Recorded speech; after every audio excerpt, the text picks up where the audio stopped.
What is up, people? Welcome back to Hotline FN. Episode 2 is here. We got Oz in the building. We got our special guest Pink in the building. How are you, gentlemen, today? Doing good. Doing well. Doing good. Pink stuff in his face. He's eating after the 20. I'm feeling good. How you doing, Levin, man? I'm good, man. Usually people don't ask me, so Come on, bro. I feel bad. Yeah. That just put me on the spot. I don't ask you. You always ask me and I answer, and I realize I don't ask. And now Pink's already making me look bad. Sick. All right, cool. I see how it is. It's the classic host thing, Nobody ever asks like the The host how they're feeling. Yeah, no, they never ask. I'll never forget, man. Okay. Well, sick. Now I look like a dick. Great way to start. No, it's cool. It's cool. I'm good. I'm still recovering. I was really ill on the weekend. I almost didn't do the FNCS broadcast because of it. And analysis isn't too bad. Casting while sick is brutal. Analysis, you kind of just like suck it up for like the 5-10 minutes, smile, and then you're good. But yeah, casting is brutal. If I was casting, I 100% wouldn't have done the broadcast. Yeah, 100%. Brutal. It was funny though because I was almost not going to do it on the third day. Like they said to me, like, "Yo, bro, like you really don't need to do this. Like we can tell that you're struggling. Like you don't need to." But I knew for a fact if I didn't do it after the clip of Frankie saying, "I'll get back to the kitchen," people would have 100% would have been like, "Did Levin get fired from the broadcast? Oh my god, they kicked Levin off because he said." So I just was like, "Yeah, I'll say you got to do it now." Yeah, you're like, "I got to suck it up. I got to go back now." Yeah, okay, that's fair enough. Yeah, so no, but I'm good. I'm excited, man, because it's grand finals time. It's like finals. This season's been a really weird one. The season's felt quite, I don't know. Things have just been a bit off. I don't know. So I'm just happy. It's the schedule, bro. It's the schedule. It's the break. It's been weird, but I don't know. I'm excited for this one. After looking at the drop map and stuff, I'm extremely excited. And the eval cup this morning, Malibuca Merstach. I mean, I don't know. It's looking pretty good. 100%. That eval cup was a lot of fun. How did eval go for you, Pink? Were you playing with Vico? Vico had a car crash or something. 30 minutes. Wait, what? No, like he didn't have a car crash, but someone like on the road in front of him had a car crash, and then he was late. I mean, I would have found a way to get home, but I would have been committed, but bro, they let a car crash stop him from playing eval, man. Respect. You feeling good though about grand finals on the weekend though? Yeah. I mean, I think I don't know, bro. Malibuca might win. Like, it might be over. Damn. Are you that like? Because I feel like you're just. Everyone did this last season, and obviously I know they won. But everyone did this last season, and before they were like, "Yeah, they're gonna win." But like, do you actually feel that right now? No, not really. I'm just taking pressure off myself. Like, just trying to gaslight everyone into thinking it's them. Like, yeah, bro. But if Frodoxy's landing there might actually be a chance they don't win, but we'll see, bro. Yeah, that's the thing. That's kind of that's the moving part, isn't it? It's Frodoxy and Tripburn. That's like the thing on EU that just doesn't really happen on NA right now. They don't really have that. Like Kanata and Cooper are nearby, they're not really doing the same thing. But on EU, it's like Frodoxy and Tripburn is kind of like the spanner in it. Because isn't he contested by, is it Orvahalo? Isn't this like his first grands? That's the only team conning him at Grim Gate. That is, that's that. I mean, that's a good spot for Malibuca Merstach to be in. No offense to them. They might be crazy, but. Well, Malibuca plays so good when he's conned. He does.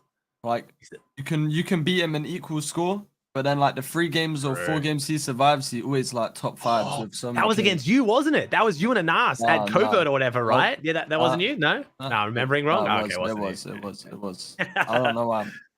The 3 out of 6, bro, and they went on to still win was disgusting. I mean, this morning, what was it? Two eval cup final wins today for them. 2 out of 4 in the set lobbies with the same sort of drop situation. So I don't know. It's looking good. It's interesting, right? Because them in particular, and I'm sure we'll talk more about them because I'm sure we'll have a bunch of people come in with takes about them. But of course, they in particular are so demoralizing to fight off spawn because they're not like amazing off spawn. Like you can beat them. Like if you fight them 6 times, you might win 3 or 4. But the 2 or 3 they do win, are just like the best games in FNCS history. And now you're looking at the leaderboard, you're in 30th, they're in like 7th, and you're like, how? What am I supposed to do? But yeah, look, let me explain the show again because there might be people listening for the first time, people wondering what's going on. So yes, this is HotlineFN. Welcome to the show. Essentially, this is a call-in show. This is a show for you guys, the listeners, the people, a part of the community who want to get involved. We want you to come here and give us your hot takes, unpopular opinions, bold predictions. We want to know from you. And essentially, you guys will get you in here. We'll jump into the call and you give your take. And me, Ozzy, and Pink will discuss your take. We'll give our thoughts on whether we think you're speaking facts. We'll tell you if we think you're speaking rubbish and waffling completely, And yeah, we just sort of do that a couple times until we get tired and go to bed. So without further ado, if you want to be a part of the show, you can press !hotline in Aussie's chat. Is it hotline or is it podcast? Hotline, yep. !hotline in Aussie's chat. You will get the link to the Discord. You can join the Discord and give your take in the hashtag Give Your Take channel. I will ask and make some notes quickly for all the people leaving their takes. I see a lot of people in the waiting room call. There's like too many people in the waiting room call. You're not, I'm just letting you guys know right now. If I've not approved your take, and you'll know if I've approved your take because I give you like the check mark, you know, like the green tick in Discord. If your take doesn't have that, you're not getting onto the show. So there's no point in you sitting and wait in the room. Like, I appreciate you want to just, maybe you just want to sit there and vibe. I don't even know if you can talk in there, but you're not getting on the show if I've not ticked your take. So there's no point sitting there. Second of all, it's not a Q&A. So please, you know, we don't want you to just come here and be like, yo, Pink, who do you think's winning Grands? Like, you know, that's overplayed. Like, we literally stream and answer questions all day, right? Like, we don't want to do that again. And then third thing I'd say before we can get to some more of the fun stuff is try not to, like, don't just say, oh, Pink won't make LAN, you know? Like, give like a random shit. Like, no, it's calm. I'm gonna remember that one. You could have said that anything. It's calm. He's doing that as a ludicrous. No, I guess you want more context, right? You want more. You want to flesh it out a bit. Tells like Pink won't make LAN because he thinks Vico is gonna sell. You know what I mean? Like, give us some, like, you know, give us something more. And also, even though I say that, also do not give an essay, please. I know I saw like a couple really long messages where like I'm doing the stream and reading the tick. Like, if you have like an essay, I'm not gonna be able to read it live. Like, I'm just not gonna be able to do that. So yeah, without further ado, let's start actually talking about Fortnite. I think to start off with, before we get some people in and some callers, if you don't want to talk right now, maybe it's late right now and you know you're an EU listener maybe and you can't talk because your mum's gonna get angry. Leave some opinions in the chat. We're gonna get some messages from the chat up and start discussing them while I get us going in some of the take. So how was it last week? Was it good? Was it good? It was good. Yeah, people came some interesting ones. Yeah, we got some really good questions. We had Vivid on too, which was good. So I was trying to not be like, I was kind of let Vivid not be too mean because Vivid still kind of, he plays nice with Epic and stuff. Levin's obviously there as well, but I got to be brutal. But no, it was good fun. We got some good questions. We got some questions about ESL. We talked a lot about the format. I'm absolute #1 hater of this format, so I was great. So I wanted to get everyone's opinion on why the format's terrible, but that was kind of me just filling my own, like, what I wanted to talk about. But yeah, it was good. It was fun.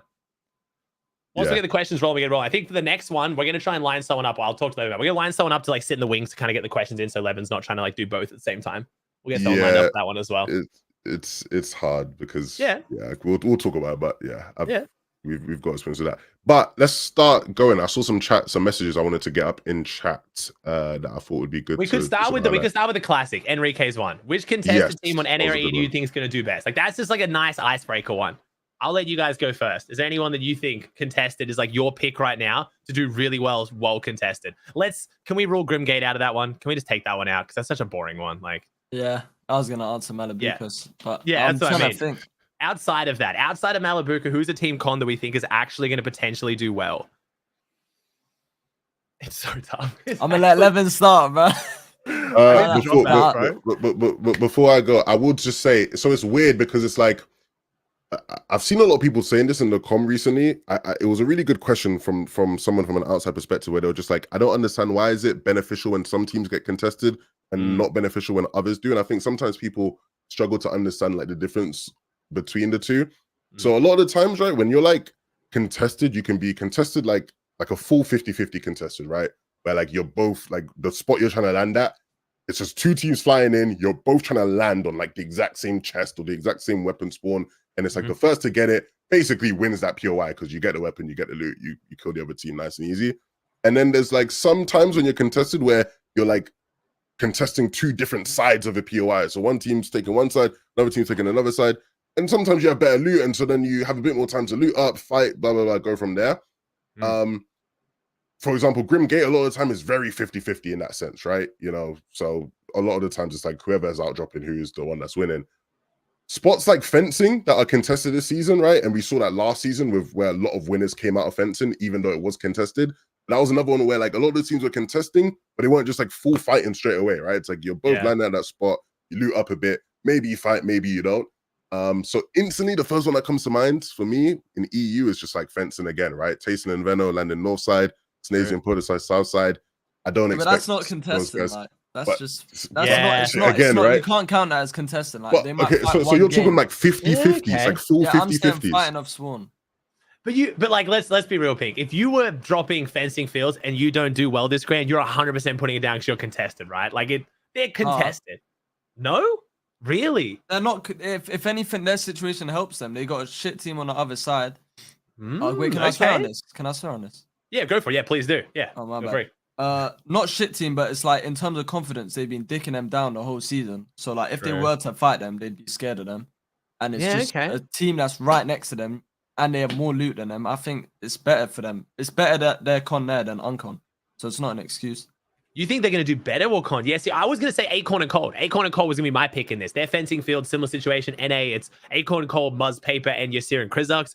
Muzz Paper, when they fight Acorn and Cold, go about 50-50, but I don't think Muzz and Paper are going to have the confidence to fight them. I think they're going to play a lot safer. So Yasir and Krizux, I think, will be like the weird extra kind of like, you know, team in there. I think like Acorn and Cold, I could tell you firsthand, like when I con them on the land, like you could out loot them, you could be beating them off spawn. If you leave them with 5 chests, somehow Code just pulls something out of his. You know what I mean? I don't know. Yeah. So anytime they're con, I'm confident in them. Okay. Well, there you go. I think that's my answer there as well. Probably Acorn and Cold. They've done it before. They literally won last FNCS con. That was when fencing had the vault, though. It had more loot. It was a little bit more manageable. But if I had to pick one team, I'm probably going Acorn and Cold to do well, honestly, while contested. If, according to Pink, we are not counting as contested, though, I have no clue. I'm looking at the other drop maps, and I don't know another team that I'm super confident will do well. I mean, Rezon Vidil against Trexer and Glubshy, but their drop is so weird, and they've got so many teams around them. I don't think they're going to come each other. Okay, we've got a bit of that situation going on. I mean, Mount Olympus looks terrible. Doom versus Queasy versus Destru, and Queasy and Thomas have both been having a rough time war-conned.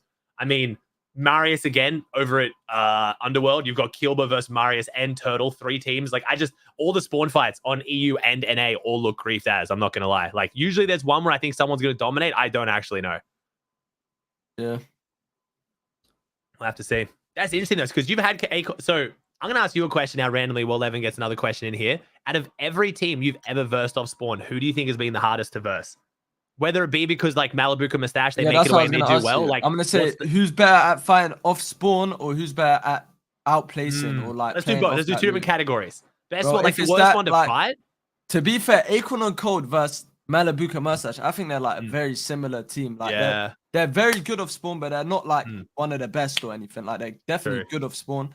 But the main thing about them is, bro, in upper bracket in LAN, bro, Acorn and Cold, they had 5 chests and a slurp truck in the first 2 games in the hardest lobby of the last 2 years. And somehow they got, like, I think they came top 3 both games with like 8 kills. That was insane. And then they griefed us to not qual, which, like, no, valid. I told Acorn, you know what?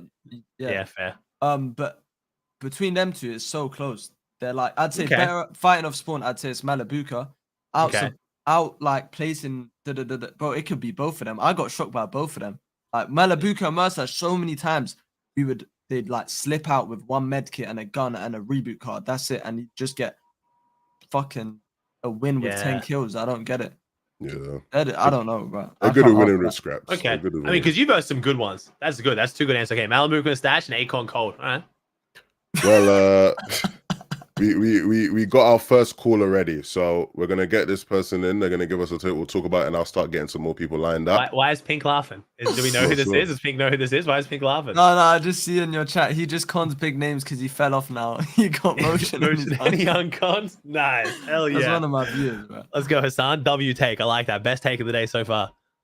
All right. First caller. What is your name and where are you calling from? I am Edson and I'm from the Netherlands. Nice. Welcome to the hotline, man. What is your take? So my take is that Tayson and Fino are right now, I think, probably overhyped / overrated duo. And I personally think they are not making top 5 grands. Ooh. Overhyped as a duo and not making top 5 grands. Again, sorry. The I overhyped them. Crazy. I overhyped Okay. them. I overhyped them. Okay. Okay. The reason why is because I think in season 1, chapter 5, major 1, first day they got, I think, top 2. And then the last day, because of the Surge one, the Surge strat, they got like 15th, I think. Yeah. And right now, in this season, the 6 dual cash cups, I think they didn't qualify for 3s, and the last 3, I think they got like 15th and 10th. So I'm not really confident they're gonna make it top 10 or top 5. Can I respond to this? Yeah, please do. Jump in. So my response to you is, first of all, Tayson and Veno, that's like 2 of the top 10 greatest players of all time. So I know. To live up to the hype that they have, it's gonna be very hard. Like I think even if they top 2'd, it'd be a letdown. But you also got to remember, you can't forget who Tayson and Veno are. Like I know. Like, I'm not trying to dick suck; those are my friends. But like, bro, you literally said it yourself. They were second last season, and now no, they were second in the first day. They were second. That's what I'm saying. That's what I'm saying. So they have the ability to top 5 with ease. It's Tayson and Veno. Like, let's not. Especially Tayson, like he doesn't place bad regularly. Like this is just, I don't know what's happening with him. But I would agree with you. But today when I was watching them, they were playing some beautiful Fortnite. So I think they will top 5. But I don't disagree with you. I do think they're overrated. But it's hard to not be overrated with them 2 on one team. True. That's my take. Yeah, good answer. I mean, for me, it's hard because their two players have so much potential and they've been so good for so long where, if they just start trying even for like, a few week period like Tayson does, he just randomly locks in and gets so much better. It's hard. They're like 2 of the hardest players ever to judge how good they are because it's like, are they locked in and they're still playing shit or are they just not locked in? And you can never really tell until it gets to grands. So I don't know. I think, like Pink just said, any team that's got that caliber is always going to be overrated because if they don't win, it's a letdown. So it's hard to not be overrated, but I mean, you gotta remember they've been con the whole season as well. So like this guy, I don't want to call you this guy, but you're probably basing it off of cash cup placements. Not only cash cups, because in Major 1, I think they were uncontested in Grand Glacier. I think. Yeah, they were. So, yeah, true. Yeah, I think that second day Grand Glacier uncon is definitely let down. I can't remember if exactly what went wrong for them, but unconned with those medallions, top 15, I think is definitely let down from them for sure. I think the big thing with Tayson and Veno is that. Sorry, I'm still ill, so I keep coughing. I got me a bit. This season in E has been really weird. There's not been any clear standout teams, but I think that in itself should be telling, of just like where the meta's at and where the game's at this season. I think when you look at potential strategies and like potential based off of where people land and the POIs and and the history, Tayson and Veno look very good compared to other people, right? Like playing out of fencing is like a great spot to be at this season. I think you highlighted, right, the fact that they didn't do well last season, right? Which I think is fair, right, by their standards. And even before last season started, right, people said that they were going to split up. Like there was all the rumors of them splitting up. Somebody in this call here was potentially going to play with Veno, right? Cough. Damn. Okay. Yeah. True. Okay. I know, yeah. So with that being said, right? With that being said, there's rumors of them splitting before they even played a game of FNCS. They get to grand finals now and they don't do well, but they still stuck with each other. That to me told me straight away that 1, they actually have belief in this duo. 2, with how competitive both those guys are, next season it's going to be long for everyone because there's a certain level of like drive and passion that comes with wanting to now prove people wrong and like, wanting to show people actually no, like we are still 2 top dogs. And I think the big thing for me as well, in terms of things that you mentioned with like results this season looking pretty mid. Yeah. This gets to like a bigger conversation about formats in general, but like dual cash cups performance evals this season, they've just not been a good teller of like who's good. Nah, yeah, that's true. Like you look at like the lobbies, even if you were to go back to look at some of those dual cash cup lobbies, right? Like a lot of these lobbies, you wouldn't even be able to tell it's like some of them look like Noble Div 3 sessions, respect to Noble. Shout out to my guy Duke. Like the lobbies of these tournaments just haven't been great. The level of play just hasn't been great. And nobody's looked great. And so for me, it's like I just look at it all as a mirage. Like I'm not paying too much mind to like what's been happening in those tourneys. I think it's hard for me to say anyone's overrated because I just don't think anyone's been that great. that's sort of where I fall on that one. But it'll be interesting to see how they do. I've never seen people's opinion more divided on who wins a region before. NA's Peterbot Poise still get a bunch of spotlight, and now they've only got one team con and whatever. But EU, I don't think I've ever had a season in recent history I can remember where there's just been a complete lack of agreement on who is the favorite. I don't think if you got 100 players together, I think you'd have the biggest split we've ever seen in who they think. I think people are sleeping on like Cammy and Seti. I see people saying Marius is gonna win. We're gonna win. Who else do they say is gonna win? Malibuca now. Honestly, you and your team, you and Vico and Marius and Sango were probably getting the most hype coming into actual like semifinals because you guys won both weeks back to back. Marius and Sango have been dominating everything, but Marius and Sango are now heavily conned. Every time they were dominating, they were just unconned Underworld. Now they're triple conned. Cammy said he did come out and literally win the first game, which I think is good for their dominance, but it's now like we didn't get to see more of them. I didn't get to see Cammy and Seti play more in those really solid lobbies for me to want to be more confident, but they won the first chance they got. So that should be the ultimate sign of confidence, I guess. I think, like, I don't want to, like, knock myself down too much, but obviously Cammy and Seti work with blood, so I see, like, what's happening, and they're cooking, man. It's going to be hard to beat them. Are we talking, like, secret strats cooking, or are they just polishing up, like, perfectly? Polishing up. Okay. Like, they definitely, compared to last season, they look way better. Okay. That'll be a good one. Good question, though. That was a good one, Zifrig. I like that. Thank you. Thank you very much for your take, my friend. We will see you very soon, hopefully. Appreciate you. All right. Okie dokie. We got another caller coming in here soon. I'm just getting them in. It should be good. We got some more takes loading up. I will say, guys, again, get your takes in the Discord. We got a lot of people talking in there. Yeah, man, just try to come with some sort of angle, again, I think a lot of, because we said it's grand finals focused, we can also add some more nuance to that. Like, it doesn't just have to be like, oh, this player is going to place here or this person's going to place top 3. Like, you could say, I don't like the fact that, you know, this surge bases are so prevalent in, you know, the grand final. You know what I mean? Like, we can keep it grand finals focused, but like, try to add some nuance to it. It's fine. We got the next caller ready though as well. So let's jump right into the next one. Hello, what is your name and where are you calling from? Oh. I think we might be muted, Frostbite. We can't hear you. No, we picked the wrong mic. Hello. Oh, there we go. Okay. There we are. I'm Frostbite from the UK. Hey, mate. Welcome, Frostbite. You were here last week, so welcome back. I was about to say, welcome back. Yeah, thank you. Okay, so my take was that Queasy and Thomas will thrive under the pressure at Mount Olympus. My bad. Triple conned. Triple conned. So, okay, so Queasy Thomas thrive under the pressure while being triple conned at Mount Olympus. I am scared by that take, but I am also, because Queasy and Thomas haven't been doing as well, I haven't been watching them like at all. So I'm the worst person to ask about Queasy and Thomas right now. Levin, you got one? Or Pink fixes his camera? I mean, I'm liking the vibes. The black and white's kind of vibey. I don't know why it's doing this. It's kind of cool, bro. It's kind of sick. I'm not gonna lie. He's like done the thing where you like connect your camera somewhere else, so like the camera like doesn't. Maybe it's on Discord. Give me one sec. You got a second that one, Levin? Queasy Thomas? Yeah. There's been a lot of talk about him, bro. I've been seeing Coach Harry, man, your boy, getting dragged through it, dude. I'm not gonna lie. Boy, bro. That's your boy. Harry got dragged, but I feel bad for him because it's like he never really said anything wrong. He just said he thought Queasy and Thomas had been bad so far, and they had been, to be fair. But you know, it is what it is. So for context, anyone who's missing a Coach Harry again on FN Tasia podcast with Levin and stuff, he was not super vocal, but he was vocal about Queasy Thomas underperforming. And then he mentioned that because everyone kept like asking him about that, he kept hate watching them. And then now when they popped off this weekend, they both clapped back at him pretty hard. So it's kind of brought it on the timeline. So he's a good one to mention about this whole Queasy Thomas thing. For anyone who hasn't been following. 100%. But yeah, Queasy and Thomas triple conned.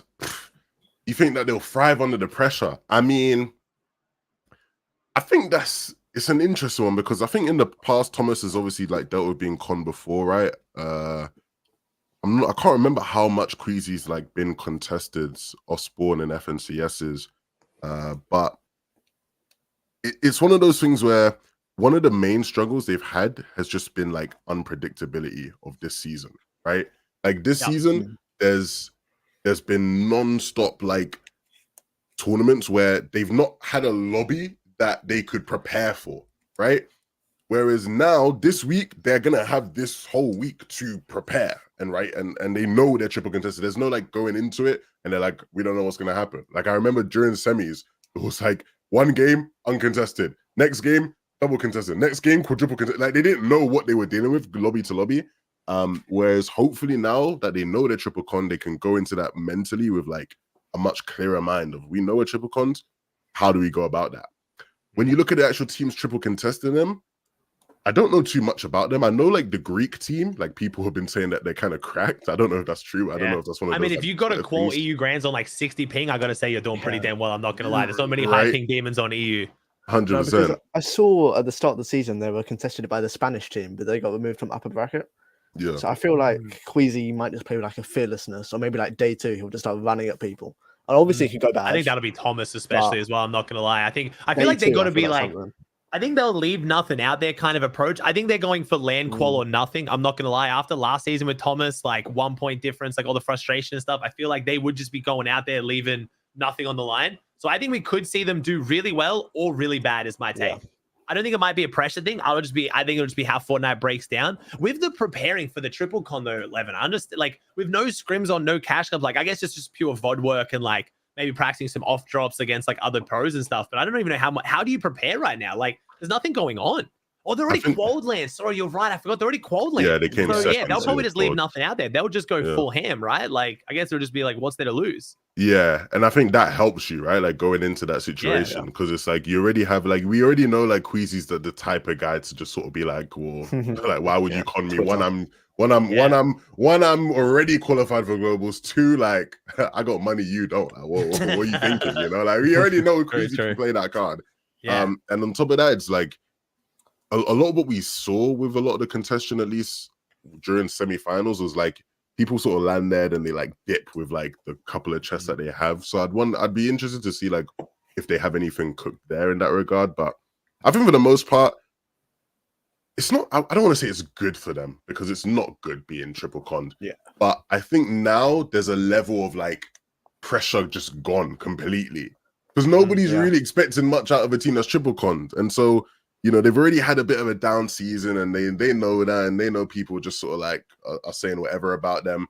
I hope you're right. I don't know if you're right, but I hope you're right and that it does sort of like unnerve them this weekend. Yo, my bad. Yeah. Oh, we back. So Pink, what's your take? What do you think? You think Queasy Thomas going to rise to the pressure or you think they're going to crumble? Triple cons. To what pressure? Of placing or beating them off spawn? I think just placement. I think just doing well in general. I think it'll be hard, like what? To their standards, it'll be hard to place. I still think they'll come like top 10, maybe top 15, but I think they'll win off spawn. Like Queasy will probably do some shit with Frodoxy like the next week. So wait, what is that? What do you mean by do some shit with Frodoxy? Wait, what? Like Frodoxy always helps people with off spawn, and he's like, oh really? Yeah, really? He helped Queasy last season. Oh, okay. Last season.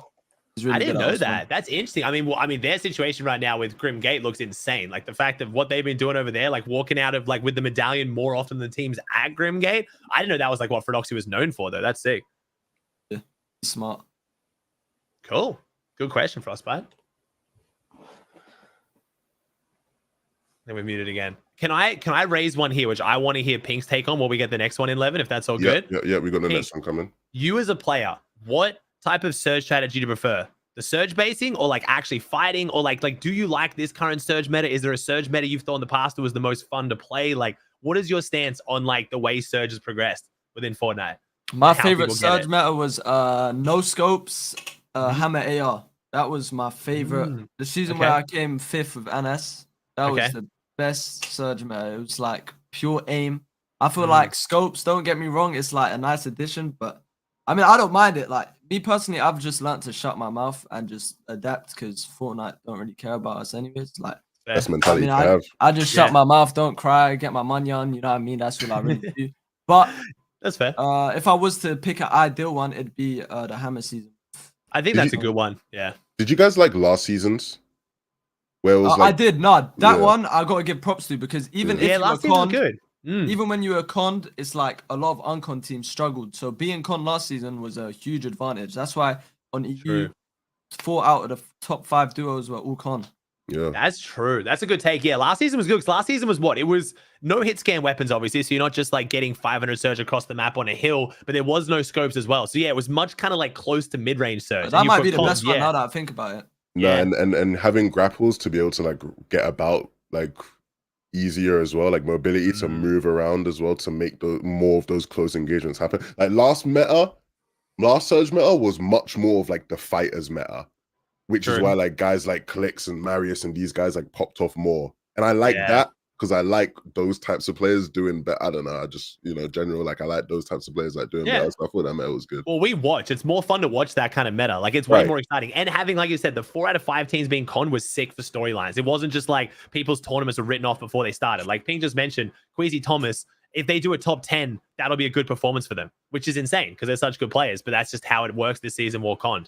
We were asked before, who do we think is going to do well war con? And we came up with 2 teams across 2 regions. That's just so boring. Yeah, now it's definitely like less worth to con compared to last season. Like, because now it's easier to survive Surge 12 out of 12.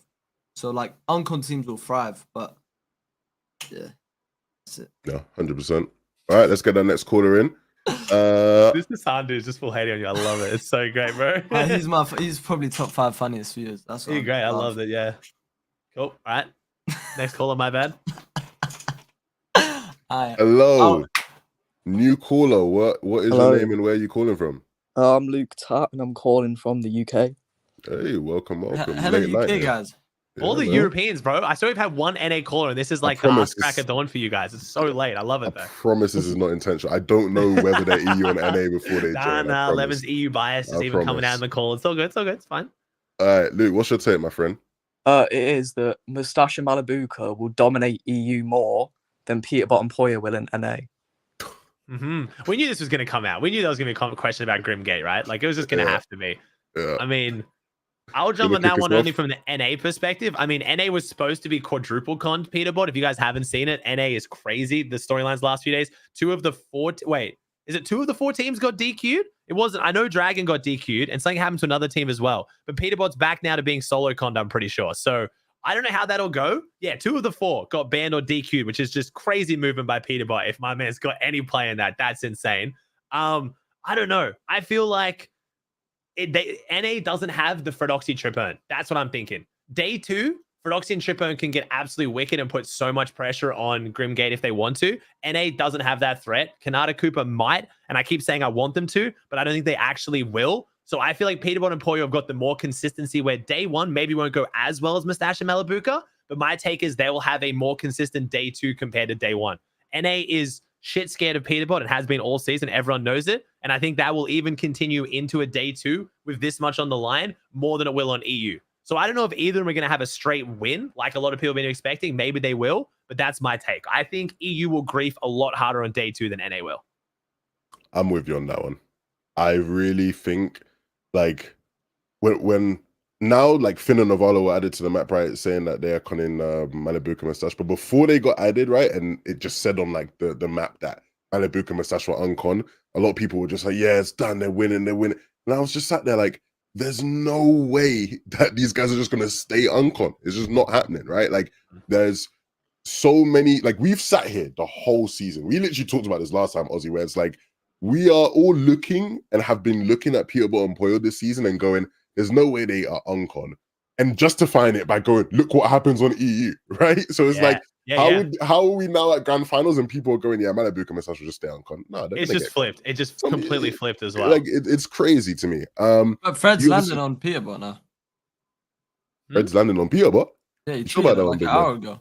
Fred's landing on Peterbot. Yeah, that's what he tweeted an hour ago. Fredoxy's landing on Peterbot?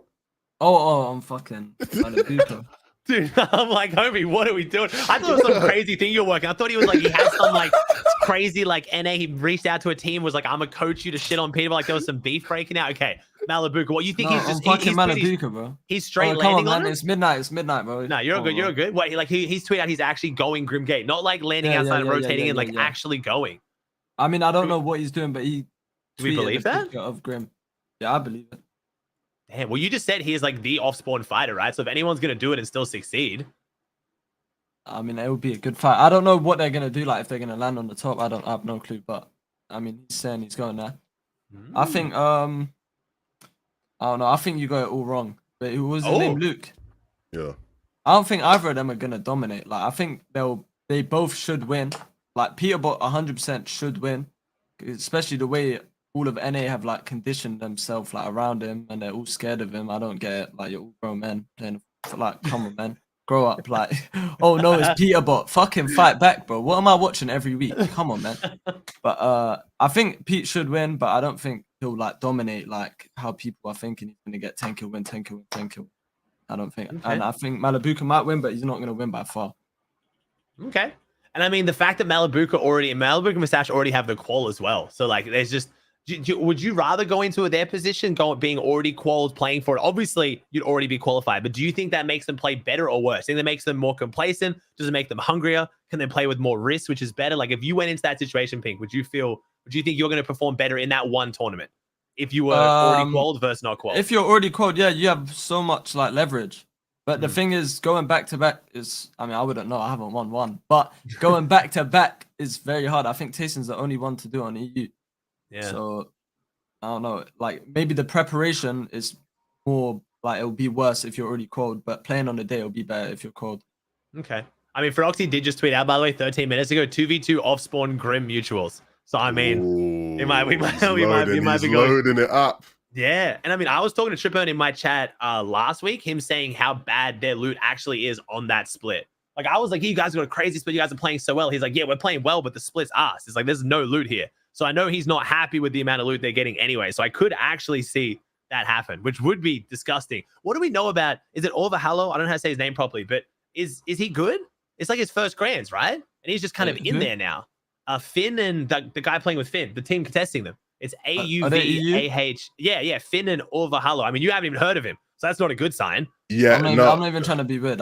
So this is their first grands.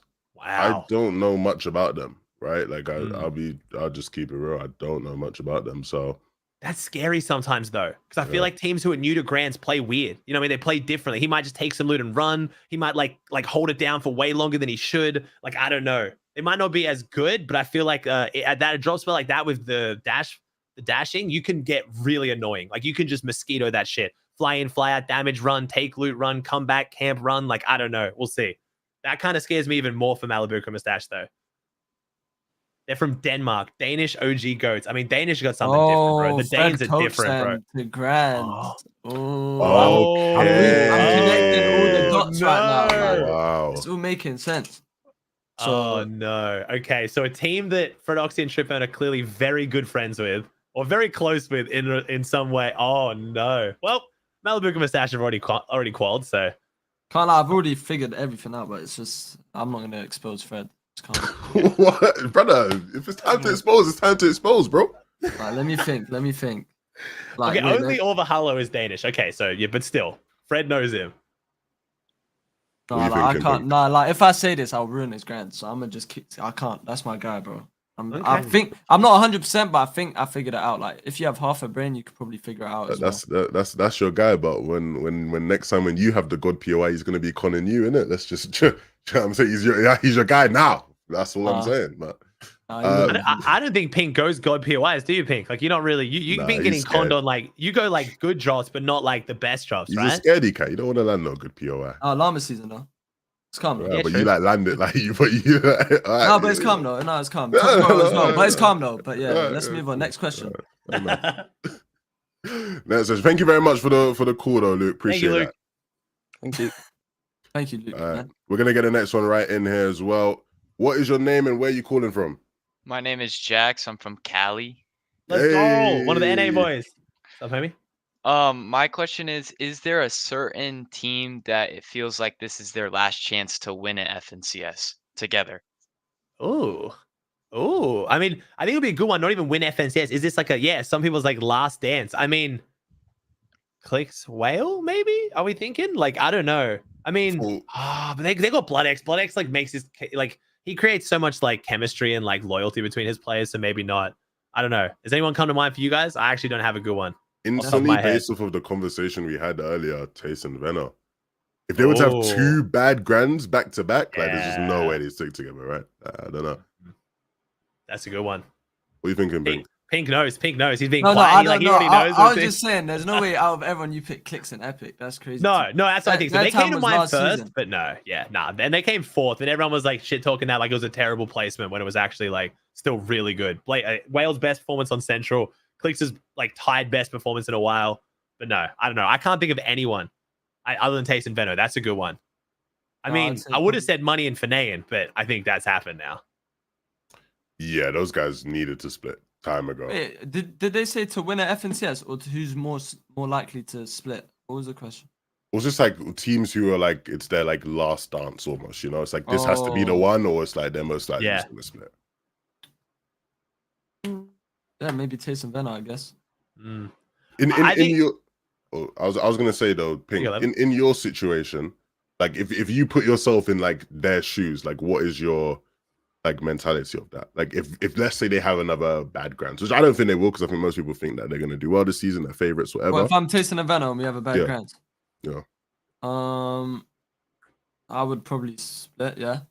But it depends who's available. Like, if there's like a upcomer that one of them can grab, I think they should split. But if there's no one better, I think they just stick. Yeah, I think on the depends how Grands goes as well. Like if they're getting, if they play shit, then yeah, they should split. But if they just have a bad placement, but shit didn't line up, then I mean, maybe they shouldn't. Yeah, I think with Jackson, you're one of like the wins, like focusing on the win, like is there a chance to win? I think we've had some seasons where like Clicks and Whale, right? Clicks and Whale last season, that was their season to win. Let's be real. And not to like bury this one even more, but Clicks and Centered, the pizza incident, that was Clicks' season to win. So if you're talking about it from that perspective, I don't think there's any clear enough favorites going into this FNCS where I'll say like this is their season to win. Otherwise, they're never going to win one. Because the only other team I think who's got mad pressure on them right now is, of course, Peterbot and Pollo. And let's be real, with how well they're playing, I think if they just came second last season, if they don't win this season, it'll be a bit of a disappointment, but it depends what happens at Grim Gate. But if they play again next season, they're going to dominate again. Let's be real. Peterbot and Pollo, everyone's focusing on the Grim. They are actually a phenomenal team. So if you're talking about just, is there a team where this is their one chance to win? I can't think of a single one. I don't think there's anyone with a good enough situation coming into this for me to say that. My question was more like, is there a team that if they don't win, they split after the season? So like we're talking about. Yeah, I think Muzz and Paper, if they don't do well, will split as well. If we're back to the split one, that one someone brought up in chat. They already tried to split once. Wins too hard because if people call land, they're just gonna stick. Yeah, that's the problem. Yeah. And even then, on that same topic of like people calling land, the more people now that call land, even if you don't do well, like your options for splitting just disintegrate. Like you just don't have like good enough options. So it's like, who do you even play with? If you're like one of those top players, like if you're Tayson and now like a bunch more people in EU qual, so now they're not going to split, like who do you play with?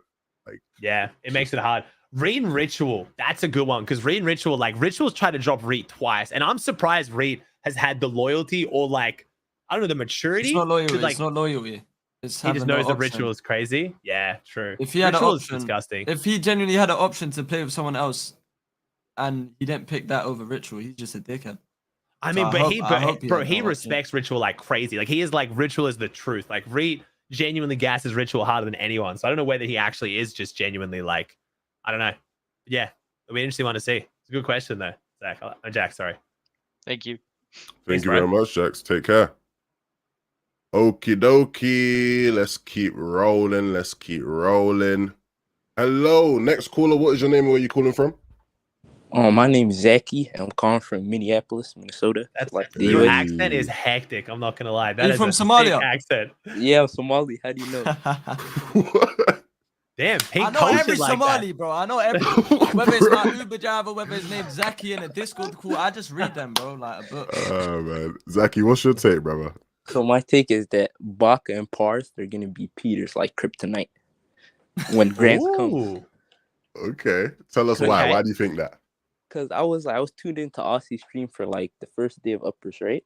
I don't know if it was game 3 or 4, right? And you know, Peter and Poy, they always fight for their search. They never like use the search bases and stuff. I remember this. So they were pushing Baka and Pars like, you know, full on, you know, 5x5 middle box fight, right?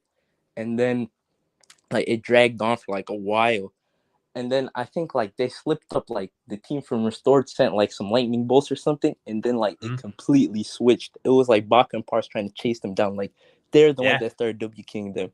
It was like hilarious to see. And I think like if they start like pushing better teams for their surge, they're gonna like really slip up and screw up. And I think Baka's the team that's closest to them. I think Peterbot and Pollo just won't push Baka and Pars now. I think you're right. They tried to push Baka and Pars, and that was kind of when Peterbot was still like, he was streaming, he was trolling, whatever you want to call it. He was playing aggressive, but he was like locked in. And yeah, they didn't take down Baka and Pars. Baka and Pars put up a really, really good fight. So I think Though I think as far as the Kryptonite one, though, I don't think Peterbot and Poyo, I just think they won't push Barca Paz. Because they have infinite mobility, they can push anyone they want around them. They will just avoid taking a straight fight with Barca Paz, will be my take. I don't see Barca Paz like pulling off like a Tripper and Feroxy and like pushing the fight to Peterbot. And I think that's what it would take for me to say that someone's like their Kryptonite. But I do like that take, though. That is a good point. They did struggle to take down Barca and Paz a lot. I think it's one of the benefits of like one of the added benefits of Grim, because there's a lot of benefits of Grim, but one of the added benefits of Grim is that they just have so many options that like they don't have to, right? Like you know, let's use Pink for example, where Pink's landing. Some of those teams, Pink, if you couldn't, like, and I don't want to say too much right now, but if you couldn't just like beat a lot of those teams in fights, like if a lot of those teams were just like bullying you, like, you just don't have many options of like people to get surge off of, right? Whereas like I feel like with them, ability, the infinite mobility, bunch of teams around them, like they're just like good. So in that sense, would that still count as them being like a Kryptonite if they didn't try to avoid them though? Because like if you know what I mean, like maybe Kryptonite's a drag. Kryptonite's a drag. Maybe not Kryptonite. Maybe that because that makes it sound like, you know, that like yeah, they're not necessarily stopping them. It's just like maybe they're like a bit. They just don't fancy. Like, oh no, they won't be the one team like that. Yeah. That's bitched. Like. I think yeah, it's kind of the way I was talking as well as Zaki. But I will say Barca Paz, extremely underrated pick coming into NA. I really hope they pop off. And they got a sick ass drop with a bunch of loot as well. And it's because of Barca and Paz. It's actually funny you mention it. I think it's because of Barca Paz that Peterbot and Poyo don't have their Kryptonite of a team doing what Tripper and Feroxy are doing. Because any team who's tried to take some of the loot over near Grim Gate, where Tripper and Feroxy land, Barca and Paz bully them. So it's actually funny enough you mention it. I feel like Barca Paz have almost kind of protected Peterbot and Poyo in that bit. So I think they'll just avoid them, honestly. Yeah, okay, that makes sense. Good question. But also, like, the Zeus Lightning Bolt, like, they were getting harassed by that in Uppers too. True. Like, didn't Visual send one towards them and they almost died on their last game?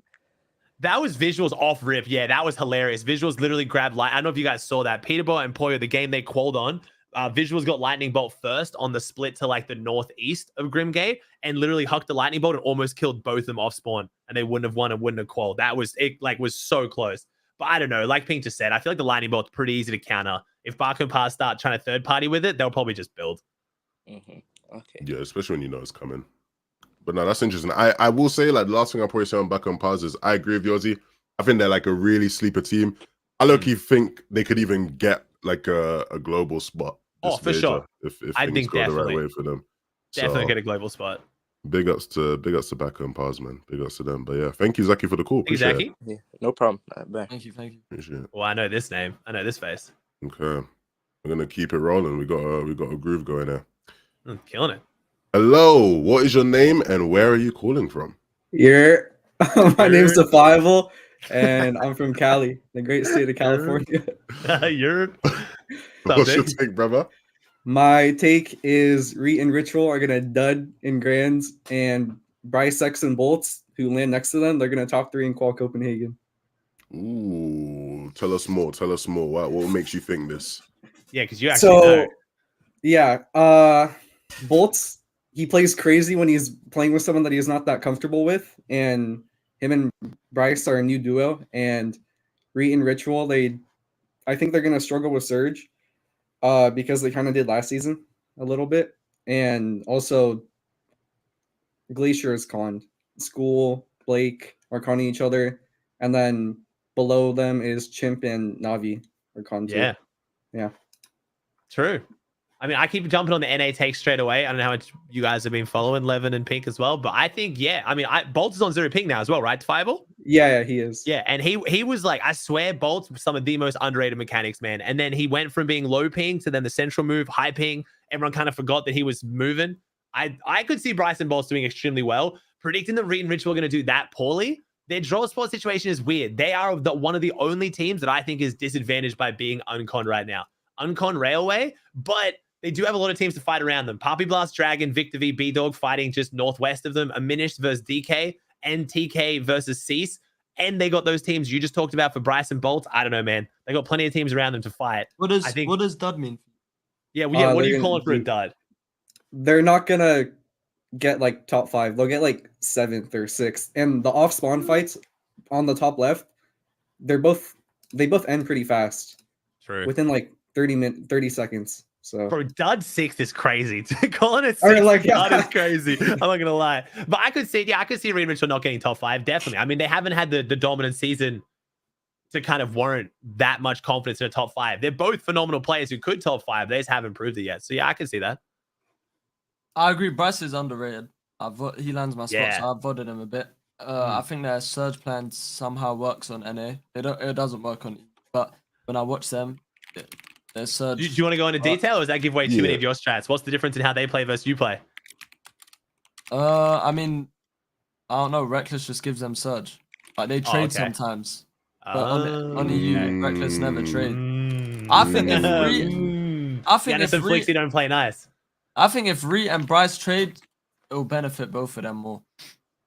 Isn't it crazy how this is described, bro? I hate this surge strat, man. That's so heard cringe. that story a million times, eh? If they trade, so boy, well, that's the same thing. I just realized Giannis and Flixie are in the same situation. So I mean, they can VOD review Giannis and Flixie as well. Wait, are they? Sky the and map I'm looking. The map I was looking at, they were uncon. Never mind. Okay, that makes it a bit different then. Okay. I mean, from what I saw from semis and NA, Bryson Bolster is really good. Really good. Like, I think, again, they're just a team that doesn't seem to be struggling too much with Surge, which was funny because I remember when I was watching them, the first thing I was thinking about was how, EU wasn't that lovely on EU for the team that was landing there. But I think the big thing is, and I said this on the last show we did of Hotline, like, Reckless can be very hard to play for Surge when you're not cont, And like, it's something that we saw Giannis and Flixie struggle with last season. And I think if they're not, trade and Surge, like, it's going to get tough. It's going to get tough over there. So we'll see. I don't necessarily think they'll fully dud, though. I think they should be good. I think the big thing that people always underestimate about Grands is, like, Grands is not linear. It's not like you go into Grands and things are dudded and then they just stay dudded all 12 games. Like, the lobbies evolve, like the plan you have for Surge going into game 1 won't necessarily work come game 9, so I think over time they'll figure things out. So I'm not I want to talk about another topic as well, and Defiable can kind of contribute to being a pro who's played in these lobbies. I feel like the fact that the servers are the best they've ever been, Pink, you can disagree if you want. The observers, whatever fix they made to make the lobbies that are being spectated not just dog shit, means I feel like day 2 with 1.5 times multiplier on the day, any team that has the fighting ability of a team like Reet and Ritual, you can't count them out from just starting to get a lot more aggressive. And with the point multiplier, if they pull it off like Marius and Sangil did, they can have a huge comeback. And I think normally the servers are the reason why you can't have that super aggressive playstyle. Because if you try to fight a bunch and it gets laggy, the skill doesn't matter as much. But this season, that's not going to be as much of a factor, would be my take about Reet and Rituals as well. I mean, the servers are the best it's been, but I don't think it's that easy.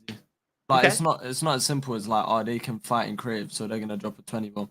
Okay. I think I don't even rate Reet and Ritual like that high when it comes to fighting. Like, really? I think they're good, but I don't think they're like gonna. I think the only team that could do that on NA is Peterbot and Boyo. Okay. Like, if they're struggling, they could drop like 50, 10, but I don't think. Not even okay. I don't know. I don't know if this is what you mean, Ozzy. I don't even think it's about like them dropping like 15, 20 minutes. I mean in terms of just like fighting for Surge. Yeah, like just like actually just like they can start pushing some bunkers. They start getting a bit active around the edges of fights. Yeah, okay, yeah. Not just straight running through kids, just more their Surge can. Yeah, it's not as much about like trading and force box fights and get their damage. Like that's a lot of what like Clicks and Epic what we're doing. Right? Exactly. Like, they just run and force box fights and like they'll get their damage that way. I think which I hate, by the way, which I think is terrible. I'm so scared for Clicks and Wales Grands with that strat. I'm not gonna lie. I'm so scared. I'm so scared. Bro. I said it last week on Hotline. Go check out the last episode if you're watching and you didn't. I said it all. I said I don't like that strategy for Grands. But yeah, nah. I think again, if it was last season, that works for them just fine. But this season, like trying to play like that will be difficult. It will be very difficult. But that's interesting. I think it could work if they switch to Grim. If Reet and Ritual, Con Peterbot, Poyo's gonna sell. I mean, Reet talked about it the other day in my stream. Reet was talking about how like he actually thinks they're good at Grim too. And he was showing confidence. My take on that, I think Ritual's not going to want to risk it. I think Ritual's a bit too conservative. And I think that, like, obviously the land qual means a lot to everyone, but I don't see Ritual being the player to make that decision to go Grim. Whether it's because, you want to call him a pussy or whatever, doesn't have much confidence. There's certain players like Acorn and Cold. I always see Acorn as a player like that, where I would never see Acorn make that play. It's no disrespect to them. It's just not the kind of player they are. I don't think Ritual would want to go Grim. I think Reet would. I don't think Ritual would. I was going to say, I think Reet would. Yeah, Reet would, but Ritual won't. So I don't think they will. That's funny though. The day 2 Grim strat, bro. If someone just straight up leaves a solid drop, like not even a bad drop, but a solid drop, to just go Grim, I think that's going to be a nightmare. I think nerves are going to get to him too, to Poyo. Because when I played with Poyo, he was super nervous. I think I think with all the expectation, I think it'll get to him. Hopefully it doesn't though. So do you think it gets to him and not Peterbot? Yeah, I think Peterbot helps him with his confidence a lot. And Poyo gets really, really nervous. But when did you play with him? Hammer season a year ago. Yeah, but his placement since then, I think. That's what I'm saying, bro. Yeah, like, the numbers have been different since, bro. We're just all I hear it though. Like, quantifiable's not has Peterbot, Poyo bro. ever been like picked to win a grand ever since now? Nah. No. The most pressure he had was it when is Booga different. first picked him up and they didn't stay. That was the most pressure I think Poyo had before this, was when Booga picked him up. Everyone was like, why is Booga playing with this kid? No one knows him, dog shit. And that's when I think he had pressure. But that didn't even stay. So yeah, it's pretty much this season. Yeah, that's what I'm saying though. He got nervous with Booga, really nervous with Booga. We'll see. I remember Which that. is fair, but semis was rough. They didn't do well in semis. Everyone's talking about us because they were streaming, it's because of this, and they weren't trying. Like, there's so many questions there, and because they were live, like everyone's gonna do the allegations. Or he went offline, they played better. But I do think there is definitely some nerves somewhere in that duo. You can tell based on that semis, there was some nerves. They did not play anywhere near as good as they did in the weeks before it when there was more on the line. I thought like it was weird just because again. They have the ability to play that narrative of like, yeah, that we weren't playing serious, like we just wanted, we wanted to play more games, blah blah blah. I think the big thing with that though is the fact that at the end of the day, regardless of what it was, they did look human, and for a lot of this season, they've not looked human, which is why now, like, if you are someone like Reet, right, you might be thinking, you know what, maybe we land Grim, like, do you know what I mean? Like, I think they made themselves look vulnerable. And whether it was like a fake out or not, I don't think it benefited them in the long run, and I don't think it will come grand final time. So, Agreed. Yeah. Thank you, Defiable. Thank you very much, Defiable. Appreciate you. Take care, mate. Yeah. Take care. Well, I love this dude's name. I wanted to quickly bring this message up just because I thought it was funny from earlier. What's the alternative? Put clicks in a surge tower? Yes, with a DMR, bro. Why is he so obsessed with snipers and he picks up a sniper and thinks he transcends into Jesus himself, but he won't pick up a fucking DMR and just use it the same? Like, it's still 100 tags for headshots, bro. Have you seen clicks peek out of a base? Yeah, is it not? Okay, it's just all aim. He does, even with his snipes, he leaves himself pretty vulnerable, which is what I said last season might be their downfall. I love clicks. I've never seen someone so good at gaming be so unaware when it comes to peeking. I remember last year it was chapter. It was when they were landing that racetrack. I think it was Kenjutsu season when Veno and that won, and I remember we were all in call with clicks and we were like coaching him, like just trolling, and like Veno was trying to teach him how to peek live, and I remember just being in the call just watching, and I'm like, are we getting trolled? Like, is he like taking a piss? Like, there's no way he's actually like thinks this is a good peak right now. Like, the guy, I don't know what it is, but the brother, yeah, man, the brother can't peak, man. I love clicks, but the brother can't peak. Damn, all right. So funny. Such an underrated skill that almost no pros talk about. Pink, you agree? Obviously, you're in the Blood X circle. You've watched a bunch of clicks, right? I agree. Damn, okay. This guy don't like talking too much on clicks after their past. No, there's nothing to say. You took the stage, bro. What can I say? Like, what can I repeat what you said? Oh, I just agree. You're gonna teach him how to peak? How would you help him improve his peaks? Bro, he just got too much on his mind. Like, that's why. It's easy. You just gotta think where people are, but he's probably thinking about the next million to make. Like, Okay, cool. Yeah, right, Blood cool. X. Okay. Let's like get in. that. Let's go in. Hello, new caller. What is your name and where are you calling from? My name is Kenny and I'm calling in from Virginia. Hey, welcome. Shout out Virginia. What is your take, my friend? My take is that Paco and Mixon aren't going to top 10 grands. Oh, I was waiting for this. I was actually waiting. He said they are. He's saying aren't. They aren't. Well, they are. They aren't. traitor. Oh, aren't. he's Okay, saying never mind. aren't. Wait, Aren't. yeah, they Aren't, aren't okay. going to top 10 Aren't. grands. Sorry, my bad. Bottom 40. Okay. I don't really Pink. think that's a hot take. Really? Okay. This is why I really wanted to discuss this.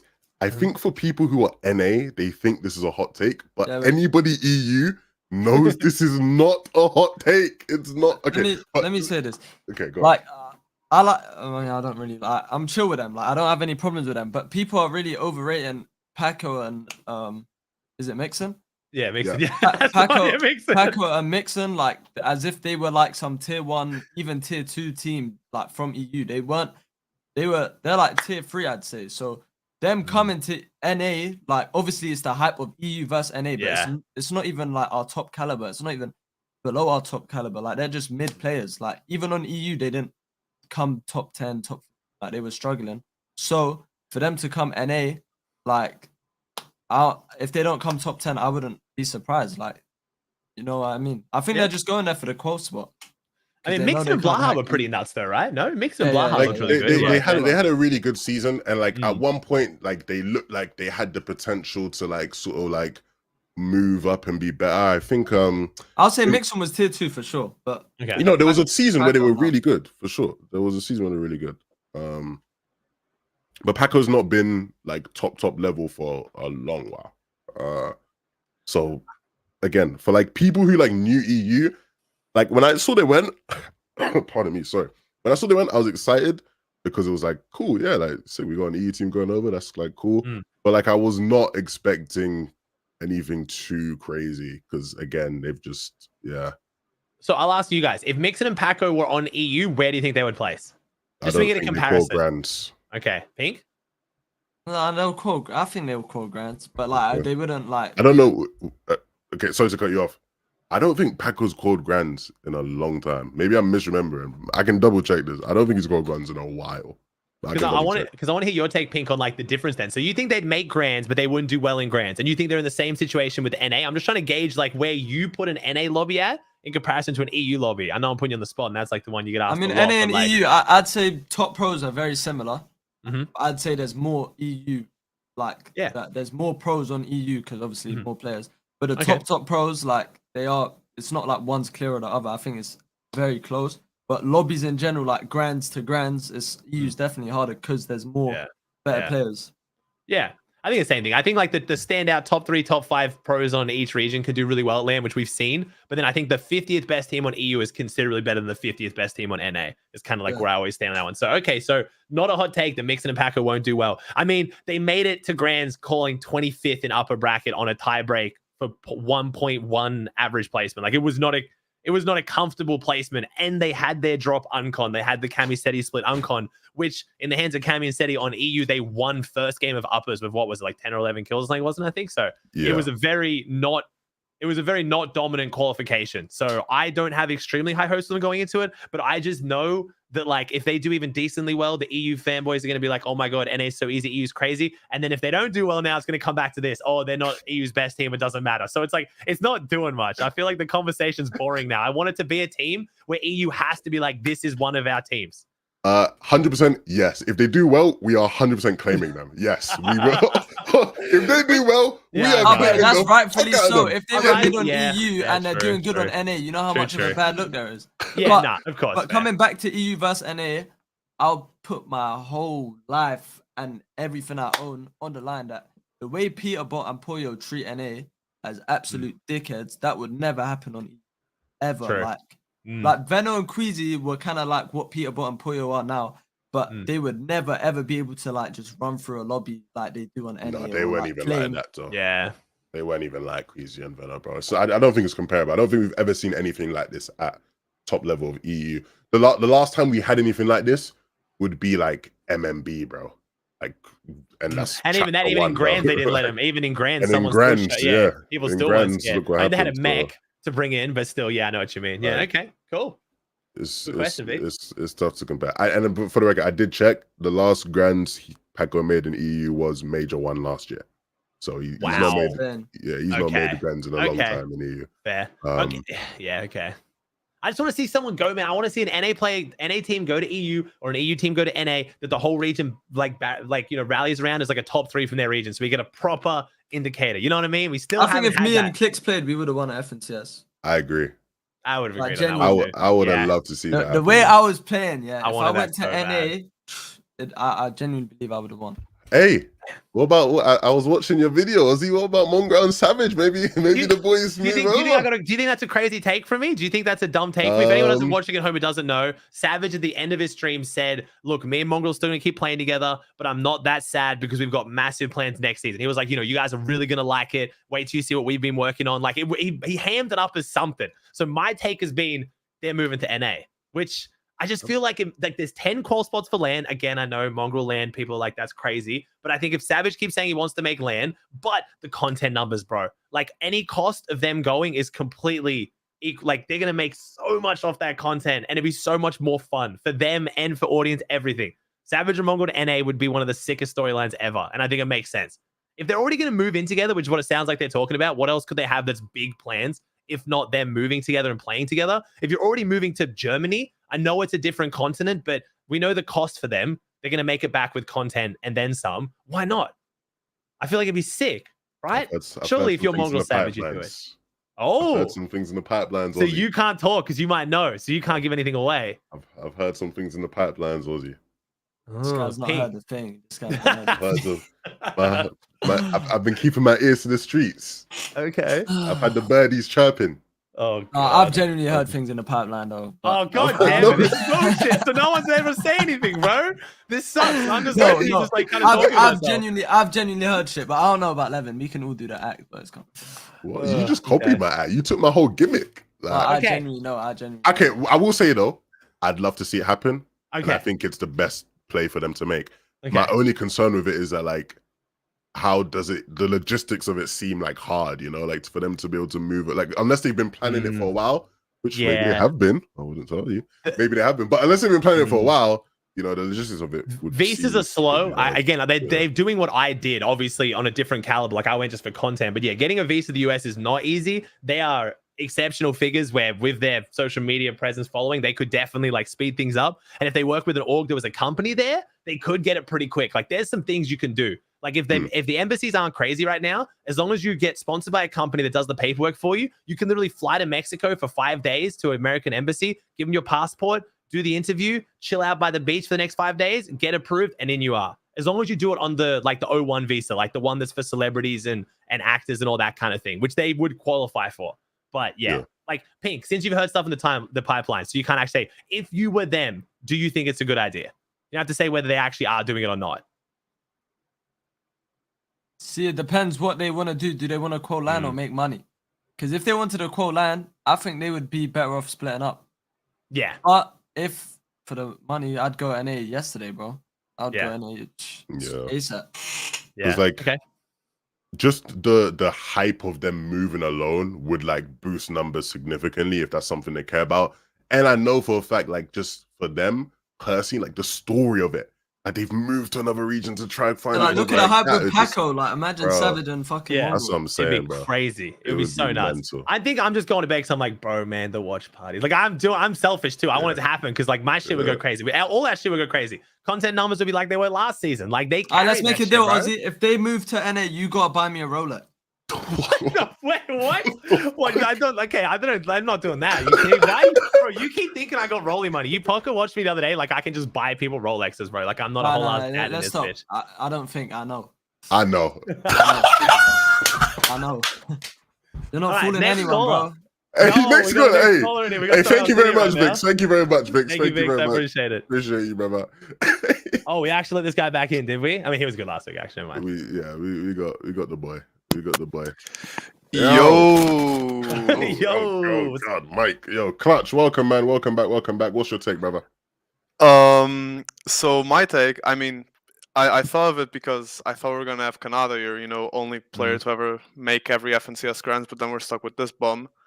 But my take is it was infinitely harder to qual to NA FNCS grands back in the day. So chapter 1, early chapter 2. Like it got gradually easier, and the opposite for EU. It was easier to qualify Grands back then than it is now. And the reason for that, in my opinion, I mean, everyone's talked about the transition. The EU and NA almost switched spots, where NA used to be the very structured, you know, they had the practice and they were the most structured region. They played slower, and EU were the fighters, you know, fucking Metro running around lobbies and shit with CRR. And everyone's talked about the switch. And I feel like that mixed with, especially in this season, you can see in NA a lot, that the number of top teams or teams playing like top teams is very, very small.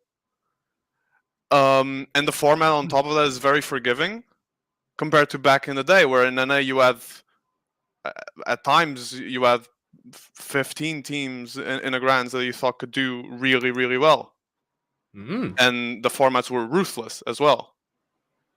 So I think all that put together makes it so that now it's so much easier as a tier 1, tier 2 pro to qualify in NA Grands, and then in EU it's the opposite. It's way harder, and you see teams like iDrop now making Grands, although that also has to do a little bit with meta. But you know, you see every season in EU there's some notable teams that you wouldn't expect to miss Grands that do miss Grands. Fair. I mean, fair. I don't want to jump on it straight away. Pink, Pink, when you first start competing? Like properly, or my first tournament? Properly, like when, career. Yeah. After World Cup.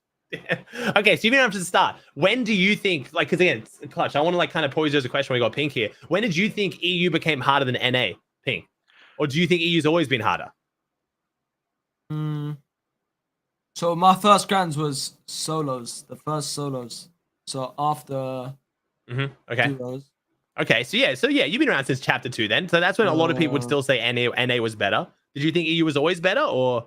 Yeah, I would say. Because like back then it was like Prime Benji, Metro, this, that. Damn. On NA it was just, I can't even remember. I can't remember who was good on NA apart from Zayt and Saf. So you think from Chapter 2 onwards, EU has always been harder? I don't want to give a full answer, but like for me, when I've competed in my first solos, bro, there was Kiriachi, Wolfies. They were next to me. I was scared of them, like fully. Like Kiriachi was just playing with me, bro. In Grands, he was literally killed me like 6 out of 12. Obviously you got Mongrel, Metro, all of them. There were so many like good players like that were on different teams. I didn't really follow NA like that, to be honest. I think EU became the best region when they fixed practice. I think, you know, shout out Boot or Noble or whatever you want to call it, whoever was like the foundations of that. Let's not give him too much credit. As soon as EU got proper practice, EU but who was good on NA? Who was good on NA during solos? During solos? Because Furious won. Furious and Coop won solos on NA. That was like, yeah. Okay, yeah. I don't what was your take again after? Levin, we can hear you, by the way, bro. No, you're good. They kept so yeah, NA was kind of dominated, but don't get me wrong. How did EU controller players not win EU controller like solo FNCS? I killed him last game. Oh, you're the reason why EU still hasn't controller player hasn't won FNCS, because like I hold that against him. NA, like solos was so weird on NA because it was just controller. It was just controllers jumping in and going crazy, like getting the drum gun and dropping 40 bombs every game. It was fucking miserable. But I wouldn't say that was like skillful. But you got to start looking at trios then for skillful. And that's when you had like Centered Edgy Commandment going crazy, ridiculous consistency. Even you obviously had Reverse Day and Mero, but that was more just Day and Mero still being just controller players. So yeah, I don't know actually. I don't know if I can pinpoint a point. I don't know. Solos, Janice won. That's a skilled player. He like Furious and Coop, they just came and go. Janice is still here. So okay. I think solos doesn't reflect so much that shift though, because I agree. NA was stacked on teams, but as you said, Pink, you were playing solos in EU. You had Kiriachi around you. You had all these names, all these crack players. Like EU individually, I would say the talent wasn't. I mean, I personally would say the talent in EU was better than the talent in NA, the individual talent, but the teams weren't. And I think that's because of practice, again. Yeah, exactly, because of practice. Okay, Levin, you got a take? You got an opinion on it?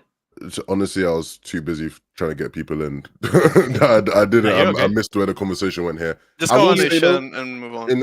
I got a take. What's your take, Pink? Clutch should get a fucking job. Holy fuck! What the fuck was that take, bro? You can get some new material, man. 5 minutes to digest. It's been 3 years of you saying the same joke. Back out the cool. Bro. At least I've moved on from airline. You know. You gotta get a job, man. Alright, let's. Okay, throw up a ban right now. Don't do that. Don't do that. Don't you dare do that. Don't you dare do that. Guys got me confused. Guys got me confused. Guys got me confused.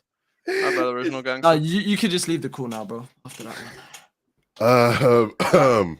Is this a British thing? Is that just a normal thing to just have a wad of cash in the drawer in case someone tries to like question you? I don't know what that was. I'm out. I don't know. Well, thank you very much, Clutch. Thank you very much, brother. Thanks, Clutch. Oh God.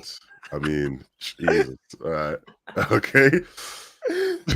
Why would he ever dare, like, bro? Come on. I mean, you were saying earlier I had money to buy a rollie. If he did with me right now, I don't just have a wad of cash that's at my my rent desk. money. That's my rent money. That's my rent money. So I'll ask you again. Can you buy me a rollie if Mongo and Savage come to NA? No. All right, who have we got? I see two people in here. Wait, what? Yeah, we got probably our last two callers in there. Okay, cool. Yeah, sweet. Yep. Cool. Plasma, welcome. Where are you calling from, my friend? Yeah, I'm calling from Bristol in the UK. Ooh, nice. Another UK. It's getting Where's late, everyone up, man? Yeah, that's what I'm doing. Hey, bro, we're all here for you, okay? Thank you, bro. Fuck Levin for real. Exactly, that's what I'm saying. Nah, that was put a random straight earlier. Okay. Anyway. Basically my hot take is Epic should add a mechanic that stops players from having two active heals. So like, say Pig pops a banana, Vico can't use a fizz on him or splash him, which would like stop heal offs, I think, in the end.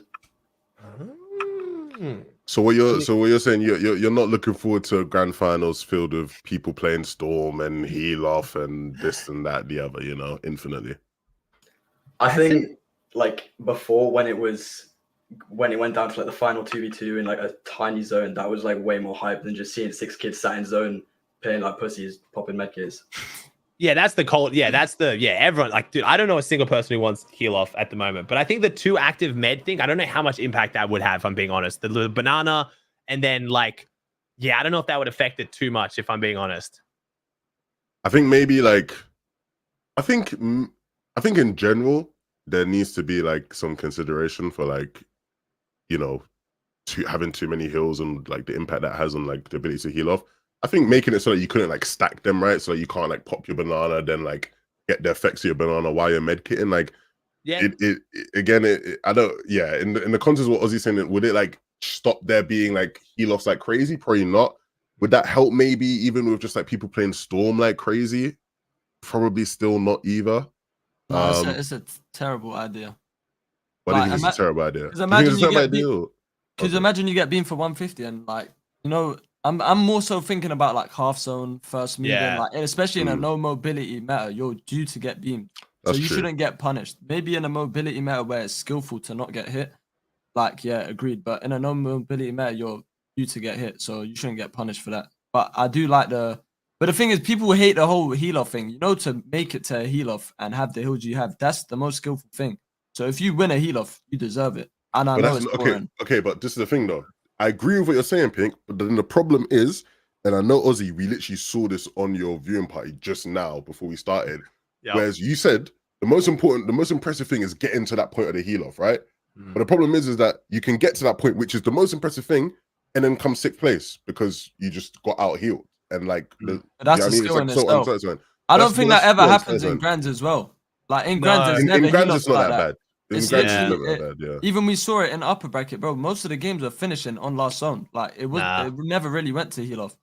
Yeah, not a single game this weekend. EU and NA, not a single game this weekend went to a proper, what I would call a heal off. Like maybe it was someone in like a flopper in zone when it closed, but it wasn't anything crazy. Yeah, when I won, it was a final. It was like a 2v1v1 in the last moving, like for like a minute. Yeah, zones weren't closing last weekend. No, like, they weren't closing at all.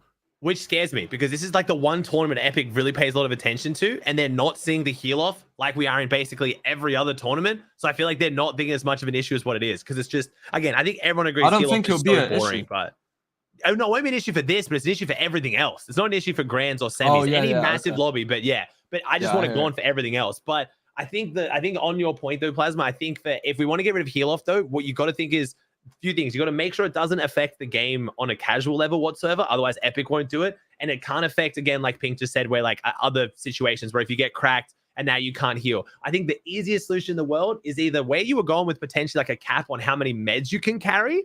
I wonder how much that would change the game where you can only have 2 med slots. So it has to be shield and whites, or if you run double whites, you run a risk of getting cracked. I think that could be mad fun, and then it would incentivize people to run cooler weapons. Or what I've been saying, just add a delay to med kits, man. A 3-second delay between back-to-back med kits, and I feel like heal off is so much better.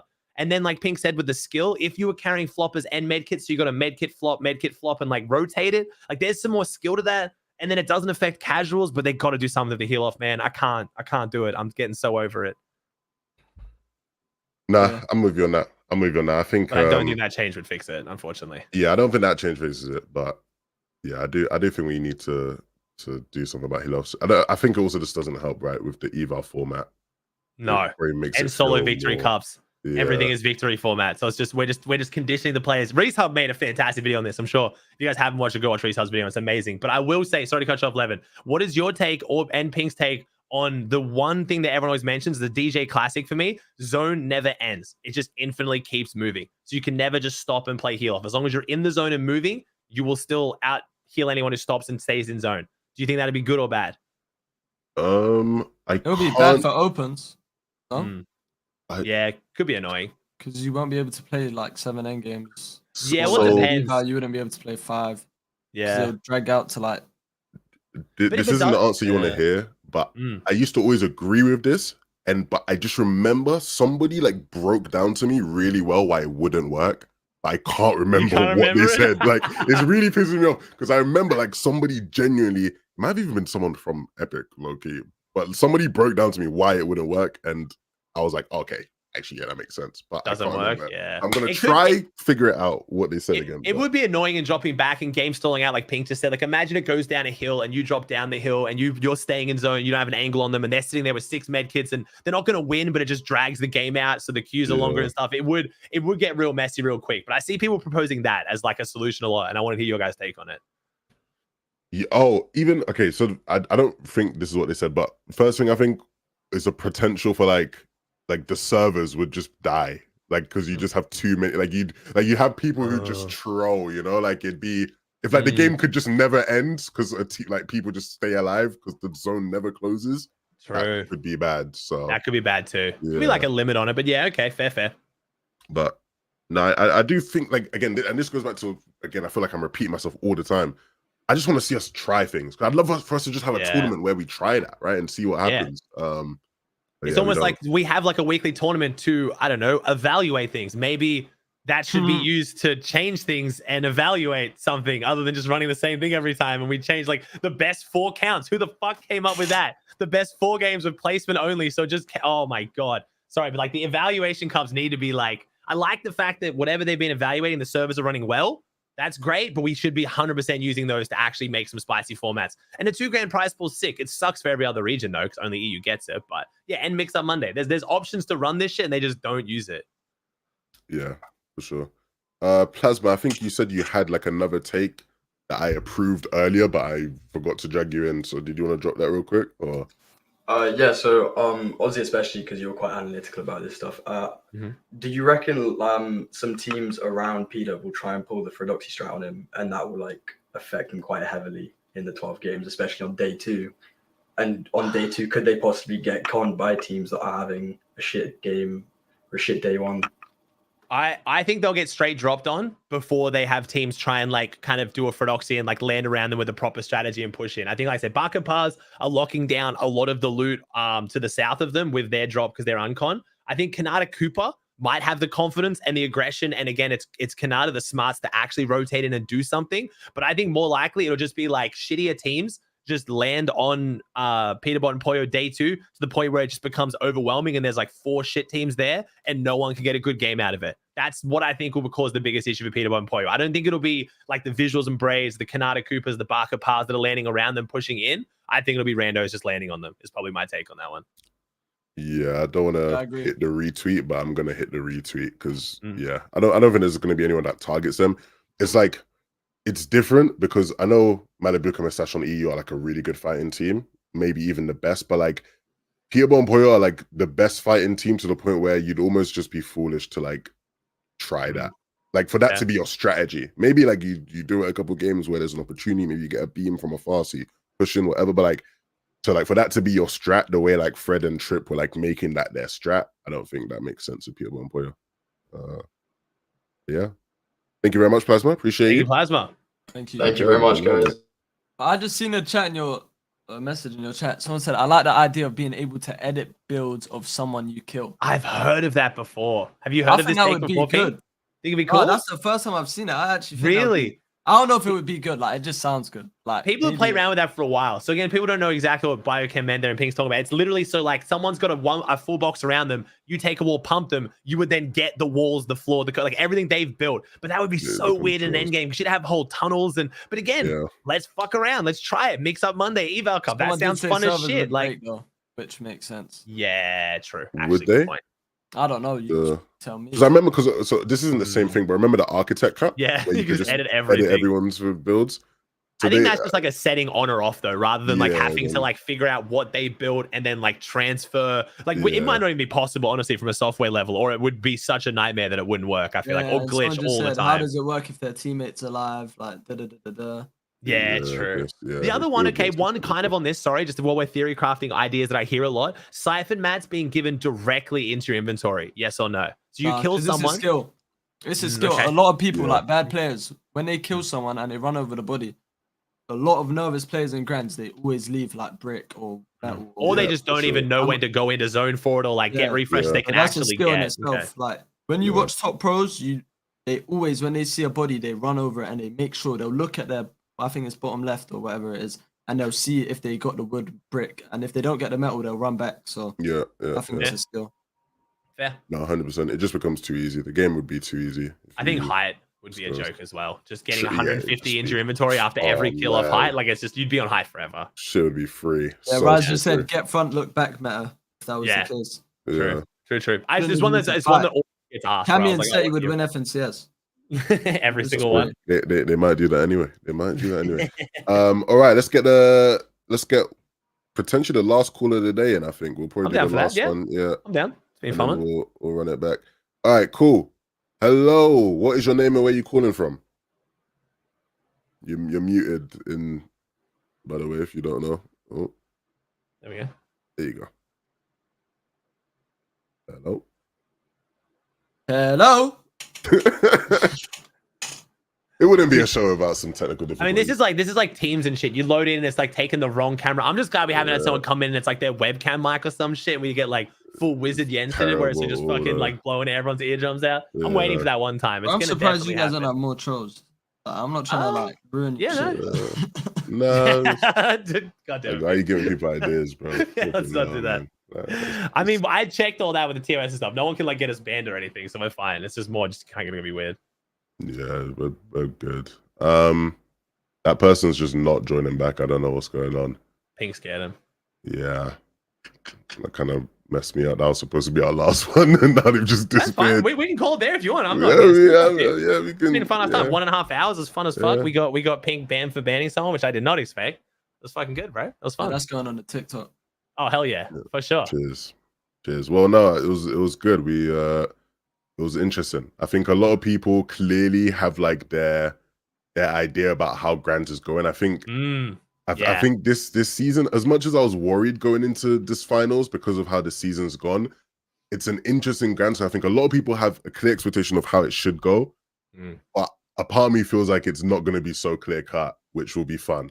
I think anyone who follows Fortnite and no insulting anyone in chat who's had a bold take here. I think anyone who follows Fortnite enough where I really trust their opinion are all saying the same thing, where there is almost no guarantees coming into this grand. This is the hardest grand finals I think we've ever had to predict ever.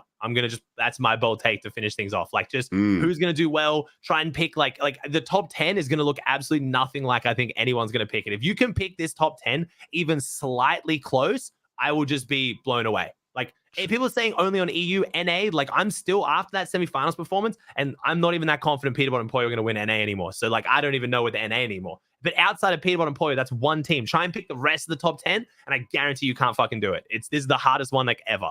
Is that the challenge then? Whoever can successfully predict the top 10 will get you here on Hotline as a guest for an episode. Oh, hell yeah. How about that? I'm trying to think, like, I'll put, like, dude, if you can successfully predict the top 10 in order on EU or NA, I'm probably going to do my prediction game again. Bro, I'll add, like, an extra, like, grand on that. Just straight up give someone $1,000. There's no way anyone picks the top 10. No, but you don't have Rolex money, though. But it's calm. Not even in order, bro. I think just $1,000, even if you can get the top 10, not even in order, bro. It's not happening. I guarantee you it's not happening. No one's getting it.